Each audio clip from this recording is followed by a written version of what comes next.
परमेश्वर की स्तुति हो। मैं हेमंत लाल एक बार फिर से आपके सामने परमेश्वर के वचन को लेकर उपस्थित हूँ।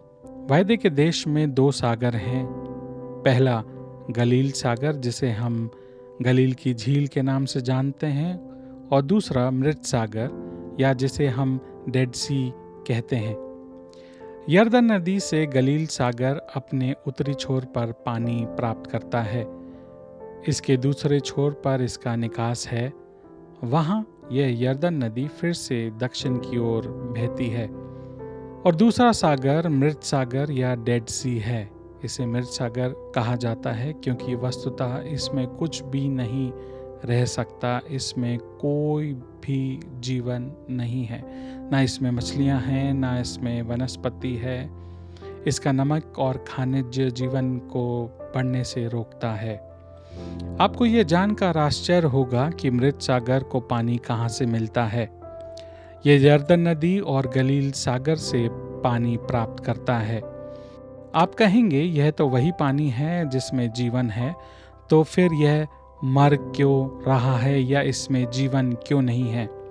अंतर यह है कि मृत सागर को यरदन से पानी मिलता तो है, लेकिन इसका कोई निकास नहीं है। यह केवल पानी लेता है और क्योंकि इसमें कोई अन्य निकास नहीं है, यह मृत्यु हो जाता है। लेकिन गलील का पानी जीवित है। यह ताज़ा है और मछलियों से और वनस्पति से भरा है। यह जानना दिलचस्प है कि दोनों के बीच में एक ही पानी बहता है। तो अब यह सवाल उठता है कि एक ही पानी एक जगह जीवन कैसे पैदा कर सकता है या जीवन कैसे दे सकता है, और दूसरे में कोई जीवन नहीं रहता या वो मृत क्यों हो जाता है? इसका उत्तर सरल और समझने में आसान है। यह निकासी के कारण है। आप पूछेंगे लेकिन ऐसा क्यों है? गलील सागर हमेशा वही देता है जो उसे मिलता है। यह हमेशा बहता रहता है। लेकिन मृत सागर केवल प्राप्त करता है और कुछ भी नहीं देता। तो वह जीवन जो उससे प्राप्त होता है, वह जीवन जो हमेशा दूसरों को आशीष देता है, वह जीवन गलील समुद्र है। इसका पानी हमेशा ताज़ा रहता है। यह हमेशा जीवन से भरा होता है। लेकिन जो जीवन केवल लेता है और कुछ देता नहीं, वह जीवन मृत्यु और बंजर हो जाता है। इससे कोई फर्क नहीं पड़ता कि आपके पास इस जीवन में क्या है, कितना है या कितना कम है। अंत में यह मायने रखेगा। यह वही है जो आपके पास है।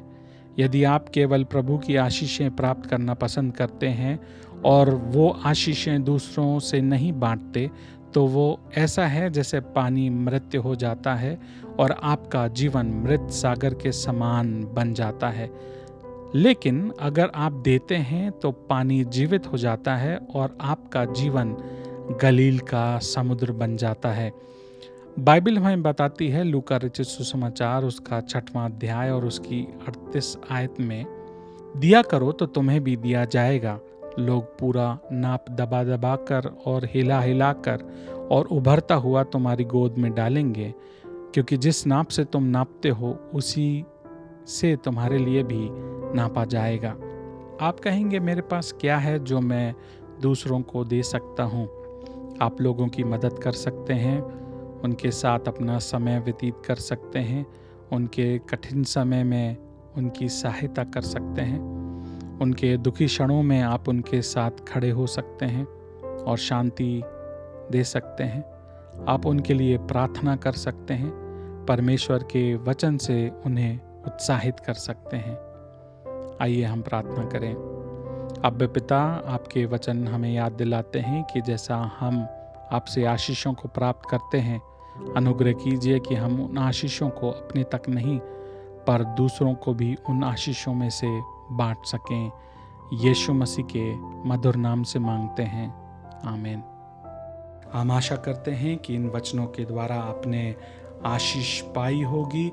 हम आपसे निवेदन करते हैं कि आप रोज़ बाइबल को ज़रूर पढ़ें और प्रार्थना में लगे रहें। परमेश्वर आपको आशीष दे।